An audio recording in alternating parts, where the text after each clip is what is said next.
Hi అండి, అందరికీ నమస్కారం. Welcome to my YouTube channel. ఇప్పుడే అందిన వార్త. దేశమంతా బిగ్ షాక్, సుప్రీంకోర్టు సంచలన తీర్పు. ఆ వివరాలు అయితే మనం ఈ వీడియోలో తెలుసుకుందాం. వీడియో అయితే ఎక్కడ స్కిప్ చేయకుండా ఎండ్ వరకు అయితే చూసేయండి. వీడియో నచ్చినట్టయితే ఒక లైక్ చేయండి. ఇంకా సబ్స్క్రైబ్ అవ్వనట్లయితే మన ఛానల్ సబ్స్క్రైబ్ చేసుకోవడం ద్వారా నేను చేసే లేటెస్ట్ అప్డేట్ న్యూస్ మీ వరకు రీచ్ అవుతుంది. ఇంకా ఆలస్యం చేయకుండా వివరాలకు అయితే వెళ్ళిపోదాం.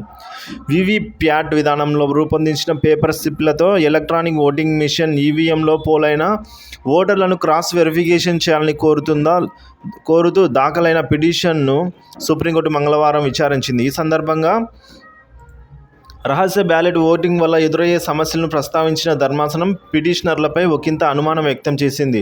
విదేశీ విధానాలతో మన ఓటింగ్ ప్రక్రియను పోల్చడం ద్వారా వ్యవస్థను కూల్చివేసే ప్రయత్నం చేయవద్దు అని పిటిషనర్లలో ఒకరైన అసోసియేషన్ ఫర్ డెమోక్రటిక్ రిఫార్మ్స్ తరఫున తను న్యాయవాది ప్రశాంత్ భూషణ్ను అయితే కోరింది. సో మనం 60 ఏళ్ల వయసులో ఉన్నాము.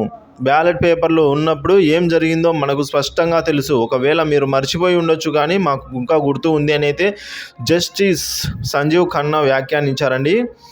సో ఇందుకు ప్రశాంత్ గారు విచారణ సందర్భంగా వీవీప్యాట్ ఈవీఎంలను భద్రపరచడం, కౌంటింగ్ ప్రక్రియ వంటి అంశాలను ఎన్నికల సంఘాలని కోర్టు ఆరా తీసిందండి. సో ఈవీఎంల ట్యాంపరింగ్ చేసిన వారికి కఠిన శిక్ష లేకపోవడంపై ధర్మాసనం అసంతృప్తి వ్యక్తం చేసింది. ఒక రకంగా ఇది తీవ్రమైన అంశం. ట్యాంపరింగ్కు పాల్పడే వారికి శిక్ష పడుతుందనే భయం ఉండాలి అని అయితే ధర్మాసనం వ్యాఖ్యానించింది. ఈవీఎంలపై మానవ జోక్య సమస్యలకు దారితీస్తుందని అయితే ఇందులో పక్షపాతాలు ఉండొచ్చు. సాధారణంగా మానవ ప్రమేయం లేకుండా యంత్రం ఖచ్చితమైన ఫలితాలే ఇస్తుంది. మానవ జోక్యం ఉన్నప్పుడు లేదా సాఫ్ట్వేర్ లేదా మెషిన్ చుట్టూ ఉన్న అనధికార మార్పులు చేసినప్పుడే సమస్యలు తలెత్తుతుంది. దీన్ని నివారించడానికి ఏదైనా సూచన ఉంటే మా దృష్టికి తీసుకురండి అని అయితే పిటిషనర్కు న్యాయమూర్తి సూచించారండి. సో అలాగే ఈవీఎంలను ప్రభుత్వ రంగ సంస్థలు తయారు చేస్తున్నాయని పిటిషనర్ల తరపున మరొక న్యాయవాది గోపాల్ శంకర్ నారాయణ్ గారు అయితే పేర్కొనగా, ప్రైవేట్ రంగం చేస్తే సంతోషిస్తారా అని కోర్టు ప్రశ్నించింది.